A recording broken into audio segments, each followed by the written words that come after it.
Hey, what's going on, guys? We're hearing a little bit of Matt Judon, as you can tell, behind Evan Lazar, who's still talking in Foxborough. We're going to power through this post-game show because we've kept you waiting long enough. Patriots lose. By now, you know, in overtime to the Cowboys, 35-29. And Evan, you and I haven't had a chance to chat at all, so we've done no game planning here, and I don't know your entire frame of mind. Yeah. I'm as frustrated as I've been at this team and its approach and its conservative approach.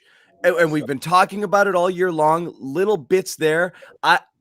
Today was shocking how just starting with the punts alone, four times punting the ball back to the league's best offense. Three of those are in scores. One is in overtime, which is the game-winning score. In addition to a trillion mistakes. I know you asked Bill about kneeling on the ball. What are they not interested in winning games here? The Cowboys tried to put this on a platter. They dominated the game up and down the field. They committed a million penalties and they fumble. Dak fumbles at the goal line. They gave you every opportunity to win, and you just decided you didn't want to win and gave the ball back. This was a horrible, forget the moral victory, good team. You went toe to toe with the Cowboys. Garbage. This was a horrible loss for the Patriots. Horrible loss. Yeah, I felt like this game was lost by the Patriots in the middle innings, and I guess that's just baseball on my mind right now because the better team in Boston's playing baseball at the moment and not football. And I think what you see for the Patriots in that second and third quarter, they kneel out the half, right? They take timeouts right before the half to get the ball back to the offense. Then I truly think because Juwan Bentley punched the ball out of Dak Prescott's hands there on the goal line, the Patriots opted to kneel on it because they had the lead. If Dak goes into the end zone there and it's 17-14, I think that they allow Mac to try to put together a 2-minute drill to go up again. Instead, they basically sacrifice the double score, right? They set up the double score and they kneel on it instead. Then you have some of the fourth and down play calling that was super conservative. And I said this on Twitter earlier in the night, and I think it's still the biggest picture theme that sticks in my head because when I watch their offense, when I watch their defense, I think a lot of their macro level analyses of this team is pretty solid right now. The game plans, I think, are still pretty good. I think Belichick has the right idea going into the game about how to slow down the Bucs offense, how to slow down the Dallas offense. And they have a game plan that keeps them competitive in these games. But then you get into the micro level situational management and you start to talk about drives in the middle innings there that were just absolutely roads to nowhere, right? 3-4 play drives that put the defense right back out on the field. And I know a lot of people are harping on the defense giving up almost 600 yards and, you know, really, I think that was a franchise record or most ever passing yards against Bill Belichick or something like that for Dak Prescott today. The defense was out there for, I believe it was, here, I got it right, 82 plays, guys, 82 plays. And they held Dallas to 23 points in regulation. The defense was not the reason why the Patriots lost tonight.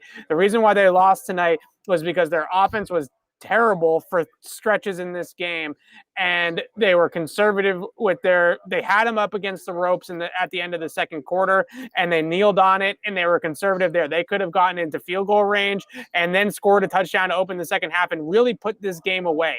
And I feel like that's what Patriots teams of old would have done, but instead they don't go about doing that. And we get into a situation where the Dallas is able to hold itself in the game, even though the Patriots really won the first half pretty handily. Yes, but still, the time of possession and the total plays run was heavily in Dallas's favor for a lot of this game. There was a point in the game where Dallas had run more plays on the Patriots side of the 50 than the Patriots had run, period. Okay, so this again goes back to, right, the conservative play calling. I don't know if the Randy Gregory hit on Mac Jones rattled them and they were worried about it and they decided to get uber conservative again or whatever it was, but we're midway through the third and Mac had thrown 10 passes. His first incompletion was that ball to Myers, I think. So, I mean, again, they didn't have a lot of opportunities, but again, I keep going back to the punts, Evan. I know this is a philosophical thing that some people do it and some people don't. The Patriots are on the conservative side, but when you factor in again again. Your defense is dying. They've been on the field all game, and you just keep giving the ball back to this other team that's just ramming it down your throat, drive after drive. If the Cowboys weren't killing themselves with turnovers and penalties, they would have scored 100 points this game. So what are you doing here? You're half of the guys, 3-4 guys are out with injuries. Matt Judon can't get off the ground because he's dog tired. Everyone's like, is he hurt? No, he's literally exhausted. Right. They couldn't move. They couldn't run. And you think this is a winning formula? Like, again, it's not just that. They just keep doing the loser things we used to kill other teams for coming in here left and right. And it's just the amount of mistakes and the penalties that they're taking. It's just, you're right. Maybe the plan is good. In the game, whatever's happening is not the execution is terrible. That's the biggest thing to me, is that the plan going into the game on defense specifically has been good basically all season long, but then they get into these situational type of moments, and the coaching staff is the one that's letting the team down, not the players, it's the coaches. And I look at some of these decisions to kneel out the half, to not go for it on some of these 4th and shorts, and I think a lot of it comes down to the offensive line and the fact that they can't block on 3rd and 1 or 4th and 1 to save their lives. So you have to go to the air and you have to put it in Mac's hands at that point, and that's when it becomes dicey for the coaches, right? But the problem is when you don't go for it on these 4th downs, when you kneel out the half, the Patriots are no longer the better team. Right, they are no longer the more. So you can't play like that. Right, you have to play. You have to be the risk takers here. Yeah, and when we look at the Patriots of old, right, and we look at the Brady era and all those things, when we look at those times, when teams used to punt on the Patriots on 4th and 1, when they used to kneel out the half when they had the lead on New England, when they used to not, kick field goals against the Patriots, we always used to laugh and ha ha ha. You'll never beat the Patriots that way. Right. And now the Patriots have become the team with going up against the MVP quarterback and Dak Prescott, going up against the better team in the Dallas Cowboys, and they're the ones that are being way too conservative. So now the tables have turned. Now I feel like I'm watching the Patriots and thinking of all those teams of yesteryear that would always come here into New England and Foxborough, and they would always play conservative and not to lose against the Patriots, and they would lose anyways because they wouldn't score enough points to beat Tom Brady. And that's what I look at with this Patriots team right now. The Patriots are a bad football team because they keep beating themselves. They have talented players. They have good schemes. They have good. I think they have talent. I think they have medium. I mean, you don't hang with Tampa Bay and you don't hang with Dallas and take those guys. If you stack their talent, if you rated teams by their roster only, the Patriots are a middle of the pack team. Maybe middle of the pack is fair. But when I look at these games that they've now lost, they're 2-4, and 3 out of 4 of these losses outside of the New Orleans game are very winnable games. Sure. So if you're right there in these games with teams, that means that your the talent gap is not so massive that they're getting, because when you look at Dallas and you look at Tampa Bay, a lot of people would say that those rosters are so much better than the Patriots rosters that they should just be getting. They should have lost this game. This should have been a boat race by Dallas. They should have lost this game by 2 or 3 touchdowns, the way that some people talk about the Patriots' talent and the Patriots' coaching. But they have the ability they have the talent and they have the coaching from a philosophical scheme system perspective to be competitive with these teams. But if they don't have a little bit of a push here from the coaching staff, a little bit of confidence from the coaching staff, then they're not going to win these games. And that's why they're a bad football team. And this is what's frustrating right now is, and again, middle of the pack talent where you should have a coaching staff that elevates you. This is what the Patriots have had teams in the past. They've also had Tom Brady quarterbacking those teams, but they've had teams where they had deficiencies everywhere that they would cover up with obviously a great quarterback, and you would figure Bill was worth 2 to 3 wins a year. Bill might be 2 losses on him this year. Just the way that some of the decision making has gone. This coaching staff is supposed to win you games. They're supposed to take a roster that's because they did the same thing against Tampa Bay. They did the same exact thing against Brady, and they were conservative. They had the Brady on the ropes. They had some opportunities to go up big in that game, and they let him off the hook. The same thing that they did tonight. And I come back to, look, we can argue about where they would rank if we stack their rosters 1 Sure. for 32 in Madden ratings or PFF grades or whatever metric you want to use. We can get into a philosophical discussion about where the talent gap is. But if the Patriots' talent gap was so significant and they were so talent depleted, then they wouldn't be in these games against these good teams. We may be nitpicking on it. I truthfully, I think the talent is worse than middle of the pack. I think if you went position group by position group, you'd be hard pressed to say that. I think the reason why is because the Patriots don't necessarily have the talent at the skill positions that some of these other teams do, right? You look at Dallas and you see Cooper and you see CeeDee Lamb, who was a monster tonight and nobody could cover him. You see Tampa with Godwin and Evans and AB and Gronk, and you look at all these players and all these teams have all these skill talent, but it's not just skill talent, right? There's other positions on the field. It's not just wide receivers, right? And I think we get caught up a little bit too much in that. And I look at the Patriots and I say that if Bill Belichick could no longer coach and they had zero talent, then they would be a lot worse. They wouldn't even be in these games. Right, every game would look like New Orleans, where they're turning the ball over 2 or 3 times and losing by multiple scores. They are a bad football team right now because situationally they are not making enough plays to win these games. And that's what bad football teams do. I'm not sitting here and sugarcoating it and saying they're a good team that's just getting unlucky. They are a bad football team right now. And the reason why they're a bad football team is because they're getting into these situations where it's one play here, it's one play there, right? And they're not capitalizing on the opportunities. They had Dallas at 14-10 for a lot of this game, right? They had them at 14-10 for a lot of this game and a couple of different opportunities to go up 21-10, even 17-10, right? Just to put some pressure on Dallas and be up multiple scores in one game here, and they couldn't do it. And that's what bad teams do. They let the good teams stay in it, and then the good team ends up making more plays at the end in the fourth quarter and overtime to win the football game. Yeah. So that's where we are. And again, it's super frustrating. And Evan, I know, you were in that press conference. There wasn't a lot of, questioning of Bill and stuff. I know you tried to ask there about the kneel down, and got a typical answer, and everything else was just kind of, letting them off the hook, so we're not getting a lot of answers for a lot of the decision making. But again, I'm confused philosophically why they think that conservative is the way to go with this particular roster. And I think I just don't know if Bill just still thinks this is his old teams that could execute down the stretch exactly the way he wanted them to. So I understand we are depleted. We cannot keep up with this team. So we have to do these things to keep it close. And that, I believe, is probably the mindset here. It just keeps not working. And now it's cost them 3 games. They're 2-4. Okay. Miami, Tampa, and the Cowboys are on how the staff managed the game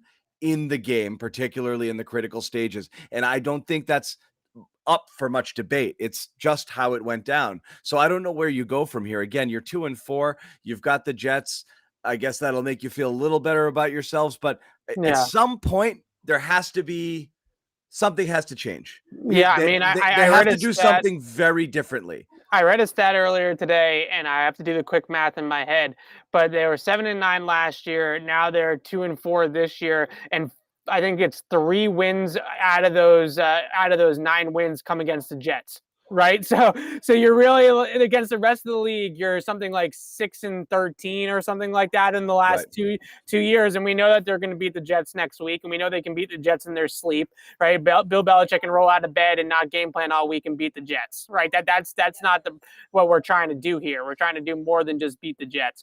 And I think what you keep on coming back to is that the Patriots are not a good enough football team to, when you have your foot on their throats, like the Patriots did in the first half with Dallas today, when they're up 14-10 and they have the football and their Dallas is on the ropes. You cannot be a team that lets them off the ropes, because Dallas then started to get off the ropes, and then the talent discrepancy ends up weighing out, and the fact that the Patriots are defense is on the field for 80 plays, right? Finally, the straw that broke the camel's back there was in the overtime drive. And really the drive before overtime as well, when they kicked the field goal to send it into overtime, you could just tell that the defense was gassed. So the biggest things that I take away from this game are, one, the Patriots still have a conservative approach problem. Two, the offense was so bad in stretches in this game. The offensive line was really bad in stretches of this game as well, that really let Dallas off the hook. And three, and I'm sure we were going to get to this at some point, at least Mac Jones continues to show you some balls and continues to show you some good stuff, right? Some things that you can really say, okay, this kid has got it. He's got a backbone. He's got an ability to bounce back from mistakes and have a short memory. There are certain things about Mac Jones that you look at as if we were any other city and we were just trying to have pats on the back, right, and have moments where you get to say, oh, these are moral victories and we're moving in the right direction with the rookie quarterback. The Patriots at least have a rookie quarterback that's making plays out there. Sure. And again, that's gonna be ultimately once, for whatever reason, the offseason spending spree, having the new quarterback, there's a defense that looked on paper to be, formidable. Preseason expectations, I do think a lot of people were thinking, okay, return to relevancy. You're back in the playoffs. I think ultimately it's going to take a little while for the fan base to have to just recalibrate expectations and say, okay, let's build on some positives. And what are they? The thing though is, look, quarterback's the most important thing. And if you feel good about what they have here in Mac continuing to grow and, evolve and develop throughout the course of the year, that's great. I just don't have a ton else to feel great. I mean, Damian Harris runs really hard right now. I don't have a ton else to feel super good on this team about right now. And that's what is a little bit depressing. It's not like there's a bunch of draft picks hitting it out of the park coming up the pipeline that are impressive like crazy. Right. You've got underachieving free agent signings, particularly on the offensive side of the ball, a depleted secondary that's going to have issues throughout the rest of this year and into next year, that you have major concerns about how you're going to be able to keep that thing functional, and an offensive line that was supposed to be a strength that's an absolute disaster. You got two starting linemen today, and it wasn't even clear whether they were good enough to start, and they didn't start. But when they were out there, I don't know if Wynn was the guy you wanted to be out there. I mean, they're in a bad ways in a lot of different places right now. Yeah, I mean, this is, to me, was the difference in the game. I just pulled up the drive chart, and you look at the drives for the offense and the second and the third quarter of this game. When the Patriots go touchdown on their first two drives, one of them up with that turnover on downs on Dallas's opening drive, they get the short field, they punch it in, then they go on a 4-play, 75-yard touchdown drive, probably their best drive of the season, where they actually hit 3 explosives on one drive. Go figure that they could actually do that on one drive. They get 3 explosives on one drive and they score. Then they go 4 plays, fumble, 3 plays, block punt, the kneel out to end the half, 3 plays punt, 3 plays punt, 5 plays punt in the second and third quarter. That's 6 straight drives where they ran a grand total of 4, 7, 10, 13, 16, 21 plays in 6 drives from the second and third quarter. Those are the types of drives, and I think at certain times in this game, you definitely saw Dallas's defensive front take over the game. Right, Randy Gregory, for example, was an absolute problem for the Patriots on both sides of the tackles, right? Whether it was over the left tackle or the right tackle, he was giving them all sorts of issues. So I think the offensive line breakdowns and the fact that they couldn't throw the football down the field because Mac didn't have the time to do so really reared its ugly head in those second and third quarters. But that was, to me, when the game was lost, because the defense was holding its own at that point against Dallas. They were giving them opportunities to take the lead and take 2-score leads at certain points in the second and the third quarter. And then the dam kind of broke for the defense in the fourth quarter a little bit.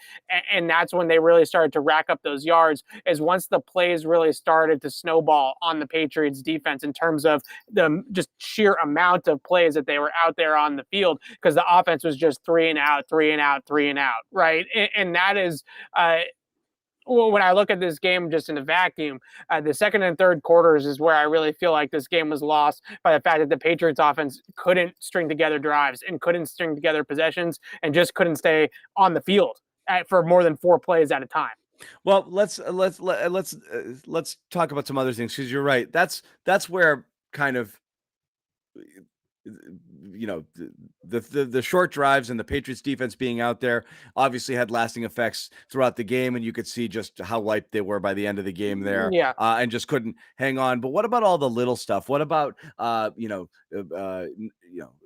the not getting the right substitutions onto the field and different things the Patriots don't do, special teams breakdowns and all these little things? I know you see a lot of people in comments, a lot of people questioning the secondary coaching outside, beyond, because as you're right, I mean, this may not be fair characterization because we don't know what's happening behind the scenes. But if the game plan is good coming into the game and they're not executing at small little facets throughout the game, you're starting to question whether or not the support staff here might have something to do with it along the way. Does Bill have the coaches at all levels that he used to have once upon a time? Because there's a lot of stuff that's falling through the cracks here at a lot of different times. And I hate saying Patriot-like, but there's very unpatriot-like things that you just see left and right that you would never see from this team, not on a consistent basis. You're seeing multiple things a week happen here to the team that you're not used to seeing. Yeah, the block punt was brutal because that was the 4th and 1 decision to not go for it on 4th and 1 from the 35 and punt it, and the punt gets blocked, right? So the win probability models went berserk on that one, right? Because you punted it, which was the wrong decision by the math, and then you got the punt blocked. So now your win probability just decreased all over the place, right? So that one, I saw all of my analytics gurus that I follow on Twitter just going absolute bonkers that the Patriots punted there and then kneeled out the half, that they were all just like ready to grab their torch and pitchforks and take them to Gillette Stadium to meet Bill Belichick in the parking lot. So those two decisions were really a big problem for the team. And I also just, you talk about some of the other miscues.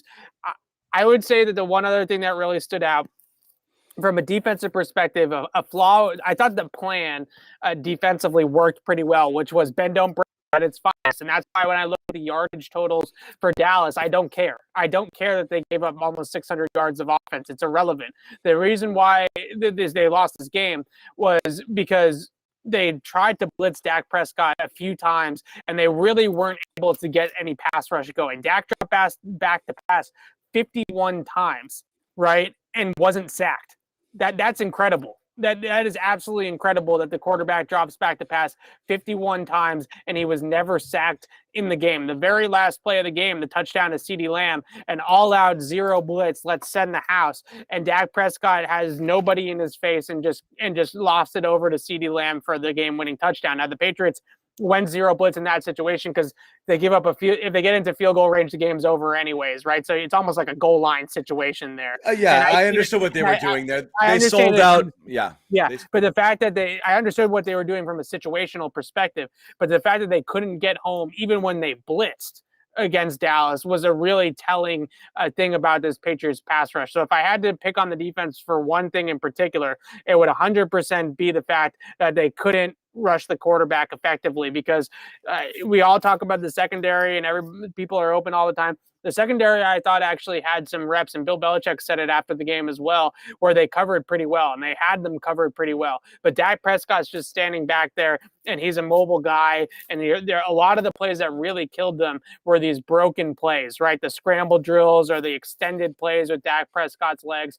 So the fact that they couldn't get any pressure on Dak the entire game, whether they blitzed or they didn't blitz, was really a gigantic factor. And late in the game, when you run 70, 80 plays, obviously the pass rush is going to get tired and you're not going to get the same pressure. But they really weren't getting a ton of pressure on Dak really the entire game.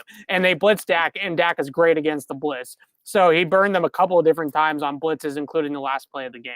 For the fantasy community out there, Dak left the stadium in a walking boot. He strained his calf on the last play of the game.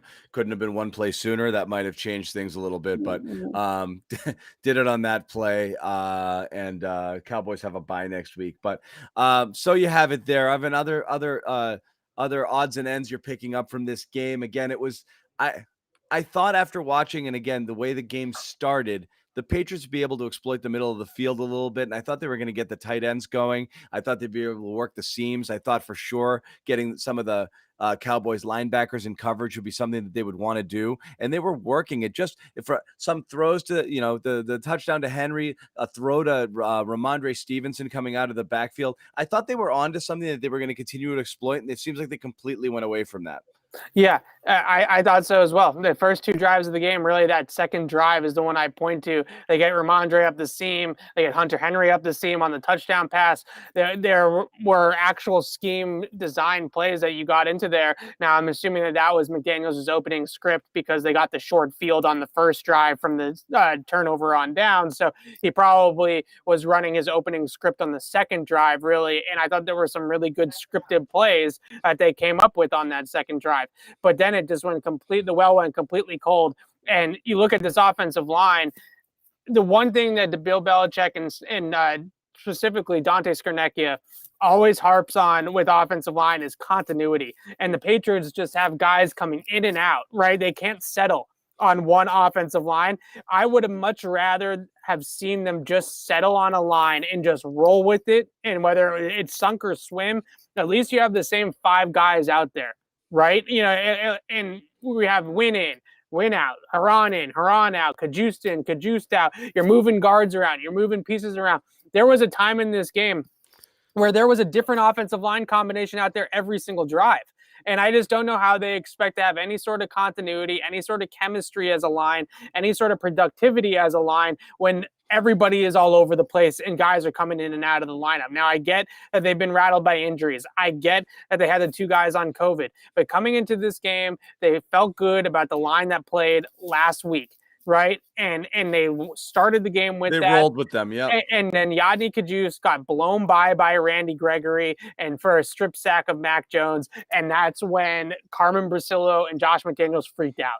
Right. They freaked out about the line and they said, we got to we got to put on Win. We got to take Heron out and we're going to put Win in. And when they started changing the line every single drive to try to find a combination that works. When they get out to practice this week, the most important thing for this offense, because I read off those 6 drives in the second and the third quarter, I really thought that the offensive line's issues, being able to block in pass protection and run block in some short yardage situations especially, really killed the offense in that second and third quarter. So the most important thing when they get out of practice this week is you need to come up with a 5-man combination on the offensive line that you feel is your best 5 and just roll with it. And you're going to, sometimes guys are going to get beat. That's football, right? Times you're going to give up a sack or you're going to give up a quarterback hit here or there. You can't just pull every single guy just because he has one bad rep. Right.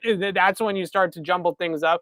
This line is just all over the place right now. And I'm not just, the coaches, you can definitely point to that. You can definitely point to the injuries, but it's just an absolute mess. The offensive line is an absolute mess, and it's been tanking the team all season long.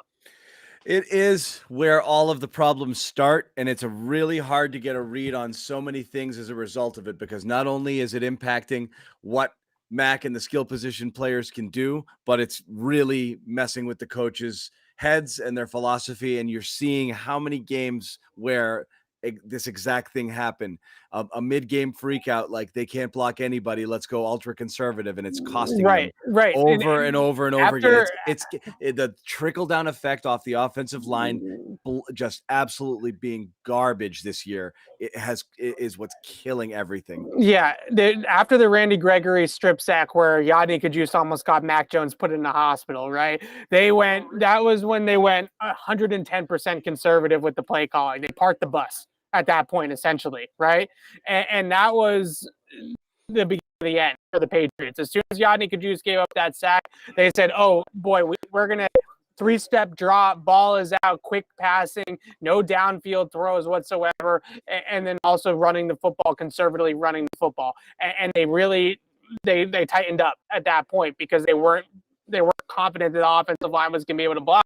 And I actually thought, Kendrick Bourne hits the double move at the end of the game. Nelson Aguilar ran a good route earlier in the game and got open on a 27-yard completion. I thought there was actually going to be some opportunities for them to push the ball down the field if they trusted it, but they clearly didn't trust it. And I don't think it's Mac Jones. I think it's the offensive line. I think they don't trust the offensive line to block, and Mac Jones obviously turns the ball over because the line is not blocking and he's trying to do too much with it, or gets blind, hit like he did on the Randy Gregory hit and fumbles the football. So the line, it all starts there, right? If you have poor offensive line, I don't care if you have '07 Randy Moss with 2011 Rob Gronkowski out there at the skill positions, right? If you don't have an offensive line that can hold up and block people, then there's nothing that you can do.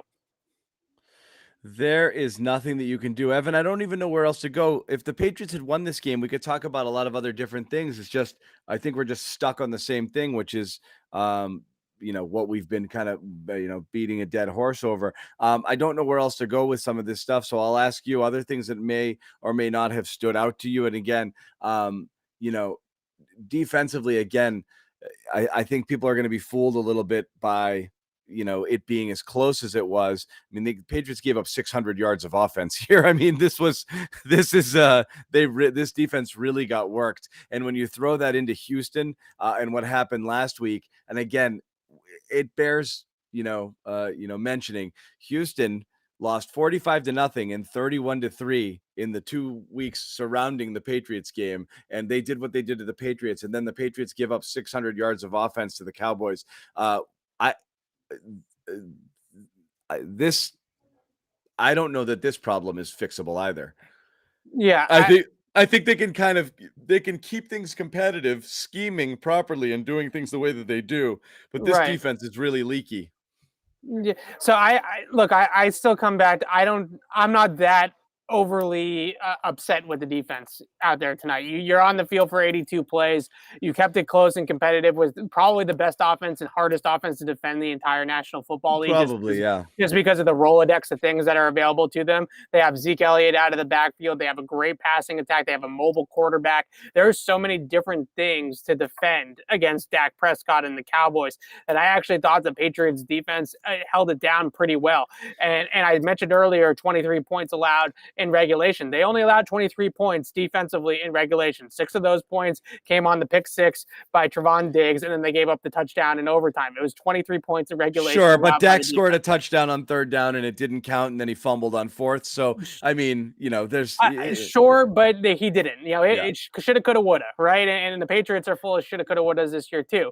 So I look at this, and I say, they went out there with the game plan that was bend, don't break. Just go out there and you're going to give up some yards. You're going to give up some plays underneath. And there were some situational moments that were terrible. Yes, the 3rd and 25 where they gave up 24 yards was terrible. Okay. It wasn't, they gave up a couple of different plays like that. And they gave up a couple of different plays against Houston just like that as well. But what's happening is, and I'm not letting them off the hook, I'm just telling you what's happening around the league is that other teams are looking at these drives as 4 down territory. So they're going in there and they're saying, on 3rd and 25, we don't necessarily need to pick up 26 yards, but if we pick up 23 yards, now we can go for it. But the Patriots don't do that on their offensive side of the football, right? So that the Patriots offense says 3rd and 25, it's 4th and 2, punt. Right? Dallas gets into 3rd and 25, gets it to 4th and 2, and they're going for it. That's the difference between this right now. So a lot of these offenses are looking at 3rd down and they're saying, well, it's really only 3rd down. It's really only a punt situation if we don't pick up substantial yardage here. If we pick up enough yards, then we're going to go for it. And that's what happened last week. And that's what happened this week as well. So I don't know. I look at this team right now and I still point to the fact that they're doing too many things to beat themselves, whether it's conservative play calling, conservative situational decisions, bad play on 3rd down, both on offense and then on defense, a couple of bad 3rd downs. But overall, I think they had Dallas at like 3 for 13 on 3rd down or something. So really a pretty good defensive effort on 3rd down for the most part. But I still continue to look at this team, and we talked about this, 2 weeks ago. When they lost to Tampa Bay or they lost to Miami, they lost to New Orleans, that you're just shooting yourself in the foot and stacking the deck against yourself just way, way too much for the fact that you don't necessarily have the talent and you have a rookie quarterback and you don't have Tom Brady anymore. You can't continue to just get in your own way. Right? You can't continue to just get in your own way because you're not good enough as a team right now to make up for it. You're not good enough to get away with some of these conservative play calls or some of these bad situational moments for the defense or what have you. So I I have nothing good to say about this. So there's no silver linings, really. The one silver lining that I look at, and I know that nobody wants to hear it right now, but the fact that Mac Jones throws a pick six and then throws a 75-yard touchdown pass on the very next play is Mac is the only silver that lining. that is some balls, right? I agree with you. Like, that's the thing is, you're saying it's not, it's bad, but not that bad. I actually think it's bad and worse in many of the things that you're talking about. I think I think a lot of the stuff that you're saying is okay. I'm deeply concerned about this. That it's a much bigger problem, an institutional problem that I don't think they're going to be able to overcome. But the Mac thing is the only thing you feel good about. I actually think he's the only person who knows what the hell he's doing on offense on a consistent basis. Yeah. So that's the one thing where you feel fine, which again, the only thing I'll say is you wish that they could come up with, let's just go with your continuity thing. If there could just be enough continuity in the O-line where you weren't worried, where you didn't have to completely rewrite your game script in the middle of every single game, and you could actually start to open it up, be a little less conservative, just play freaking football. And as you like to say, let the kid cook, just go and friggin' sling it a little bit and see what happens. We're 6 game. We can't get there yet. And it's unbelievable. It's frustrating because yes, there will be mistakes and he'll make some because he's a rookie. And also because they're an imperfect team and they don't have outstanding offensive line and great weapons. So that's going to happen, but more good than bad is going to happen. I think ultimately if you open it up, and right now all you're doing is playing well enough to just lose. And you're not giving your team enough of a chance to win. So if seeing what Mac is doing doesn't give you enough confidence to be able to try to do more things, I don't know what will. Because again, it's the only thing I feel consistently good about watching this team. Yeah, so he throws a bad pass. And Matt Judon, but yeah, that's about it. He throws a bad pass to Kendrick Bourne. It's a pick six for Trevon Diggs. And then on the very next play from scrimmage, he goes right after Diggs again with a double move to Bourne and rips one. Diggs gets cocky. Yep. Yeah, probably his best downfield throw of the season, right? Just in terms of air yards and actually fitting it into a tight window. He gets the safety rotation perfectly, right? The safeties rotate weak. The safety goes back to the post safety. He's got the double move. Diggs jumps the out route thinking that he's going to have another pick six, and Bourne cuts it up the sideline, and Mac absolutely rips one in between the post safety, coming over to help over the top, and Trevon Diggs trying to recover on the double move. And if you were a Patriots fan and you watched this game and you saw that throw and you saw that play and you didn't say, that's my freaking quarterback, right? Then I don't know what more you want from the kid, right? Because every rookie quarterback's going to go out there and make mistakes. Every rookie quarterback's going to go out there and throw interceptions. But the guys that have short memories and the ability to just put it behind them and the mental, it showed a lot of mental toughness from Mac Jones, that he was able to just put that behind him and then just go out there and make that throw. It just showed a ton of balls and a ton of true mental toughness. And then I actually thought in overtime that Mac threw the ball pretty well too. If Nelson Aguilar doesn't drop that ball on that slant route, I think it was on the first or second play of overtime, then there's only one. The safety was the only guy in this. Oh my God! One move there, yeah. And he might have gone for 6. That was terrible drop. Yeah, so he drops the ball in the middle of the field. Mac comes back and he hits Jacoby Myers on that diving crossing route to move the chains and stay ahead of the chains, and then they go run, and then punt the football. But if you look at, and also, the back shoulder, Nelson Aguilar definitely got interfered with, but that's, kind of besides the point, because there's so many macro issues with the Patriots right now that a ticky-tack flag like that was clearly DPI. I don't know how much I can really care about that right now. But overall, you look at all these types of things, and Mac was right in it, right? He was right there. He had them competing and trying to win this football game, and they just didn't have enough. And I feel for Mac because I think that he's playing his butt off. I think that he is really has mental toughness and a makeup beyond his years, because I think a lot of the rookie quarterbacks, if they throw that pick six to Trevon Diggs at the end of the game there, that's it. Right? They turtle. That's it. They don't come back and throw a 75-yard touchdown on the next play. Yep. So again, we have to look at it. A couple of people are talking about, just how the schedule is played out for the Patriots. Sure. Starting with Dallas and Tampa in your first 6, it is what it is here, but Miami, New Orleans, Houston, the Jets, this should be a 4-2 team. 2-4 is obviously not good enough here. Now, is it as simple as if you have to say, for the people who are like, oh, look, we've done this. We've beat up a Patriots team early in a season and had them come back around. I don't know what relevance that has to do with today's those situation. days are over. I think zero. So I'll ask, because again, I think people are still holding out that we'll fix it. They'll turn it around. And I don't know what people are basing that on other than ghosts in history. So I'll ask you, is there anything that you think outside of offensive line, a little bit of stabilization of the offensive line that turns this around?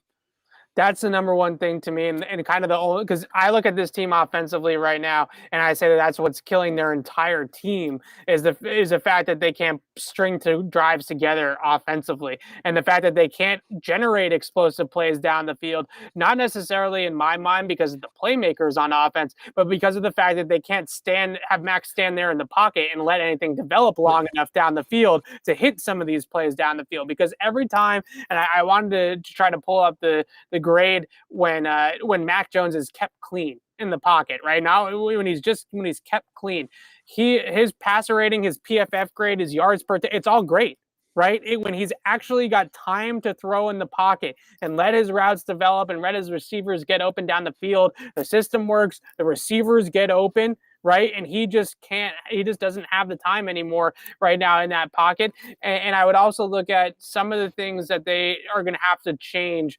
philosophically about the play calling and about the conservative approach. If they really want to try to push this team and get as many wins as possible out of this team this year, then they are really going to have to stick to the things that they're going to have to be more aggressive, and they're going to have to find something with this offensive line.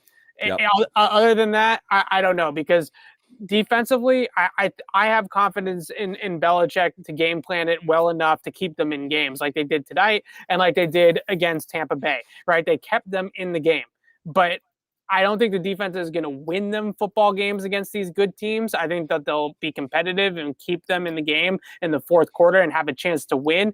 Now that it's going to lie on the offense and see if they're going to be able to get them over the top and the play calling and all that kind of stuff. And right now, all of that's just too much of a mess for this team to get where it's going. But it's frustrating, and the Patriots are a bad team right now, and we're looking at a season that, if I had to project at this moment in time, unless the schedule really gets weaker towards the end of the season, when some of these teams that the Patriots are going to play, teams like Carolina, for example, that looked like good teams at the beginning of the year are starting to tail off, and maybe there are some easier games in the second half of the schedule. I think 7 wins might be the max for this team right now, and that stinks, right? That's obviously upsetting and frustrating to talk about.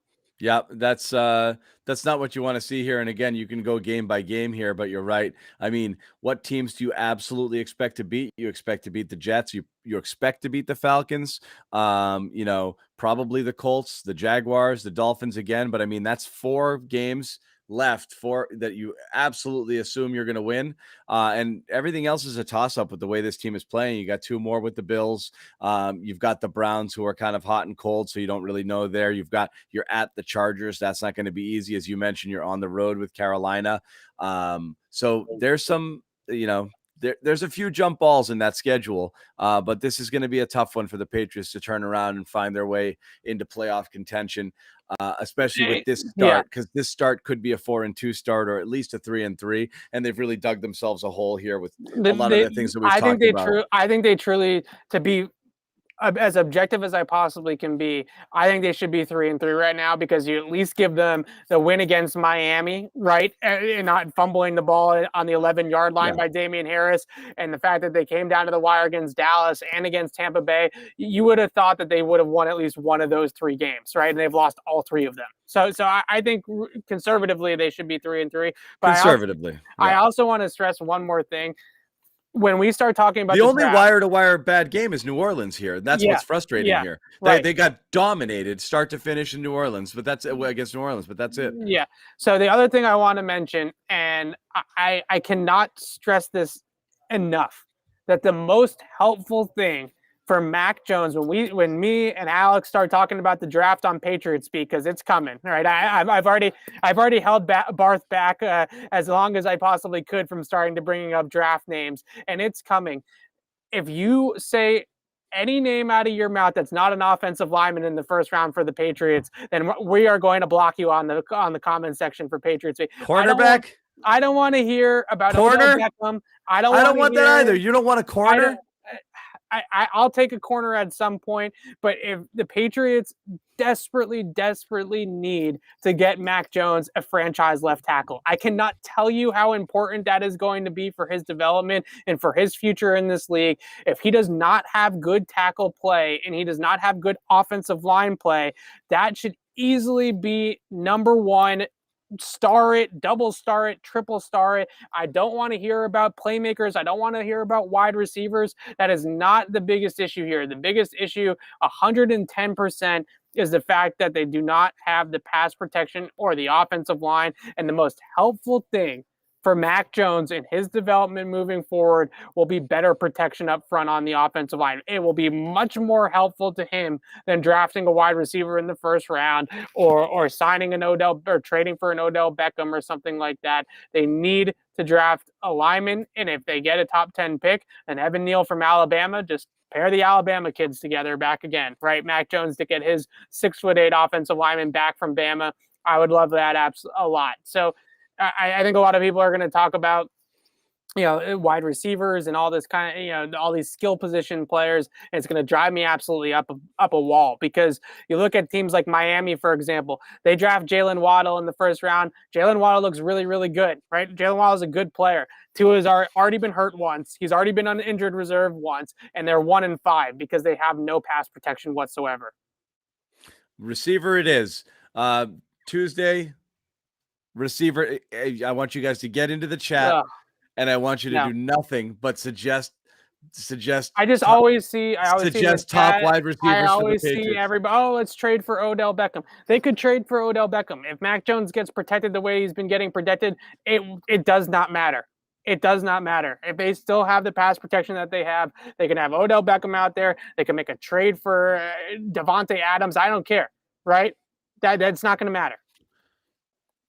Okay, so again, I want all of you guys on Tuesday to jump into the chat and suggest 6 or 7 different wide receivers that the Patriots could draft. Yeah. And that's what I want. Actually, it's not even a good wide receiver draft. I just pulled up a mock draft. Patriots at pick 13 taking Garrett Wilson from Ohio State. Wide receiver. No. There you go. Next pick, Treylon Burks, wide receiver. Oh one of those two would be fine. Oh my gosh. I'm the one thing I can hang my laurels on as knowing that Bill Belichick is doing the drafting, I can hang my laurels on the fact that he's not going to draft a wide receiver with a top 15 pick. That's the only thing that I can sit here back here and say, okay, well, at least Bill won't do this, right? Yeah. So we'll see what happens, but it's pretty sad that after week 6, we're on to the draft. So yeah. Again, we all know what happened here. And so just to recap it, Patriots lose in OT in a game that they were vastly outplayed, but they were there late and easily could have won. They did not. They are now 2-4 on the season. They have the Jets next week. That's going to be the 5th home game in their first. That's home, right? Which one? Jets, yes, home, yes. 5 out of the first 7. They have yet to win a game in Foxborough. Yeah. Yet to win a game in Foxborough. Evan is there. Maybe Evan should stop going to games.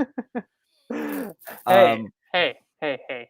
I had a pretty good record in my first 2 years on the beat. It's not my fault that Are you kidding? I joined this business basically and started a string of championships in Boston. So anyway, that's what we've got right now. Pats lose. Evan's got stuff to do, so he'll have stuff coming up on our website, CLNS Media. You definitely want to go there and check it out for a much kind of deeper breakdown of the game. And then obviously make sure you keep it on our YouTube channel. We'll have a lot of post-game reaction and more videos going out there throughout the day, throughout the night, and then tomorrow as well. That's Patriots Press Pass at YouTube. Please subscribe and you'll be notified, of course, every time. Turn on your your notifications every time we go live. You will know it. Patriots Beat will be on Tuesday after Evan has a chance to break down some film, and then he and Alex can go Looking deep forward in some to it. wide receiver draft talk. But until then, that's going to wrap it for us. Thank you guys very much. And I feel bad. We've got our largest audience at the point in the night right now, but we are going to wrap it up because Evan's got a bunch to do and we can't keep banging the same drum here. Really frustrating loss for the Pats. We will see you guys later. Thanks a lot for watching and listening.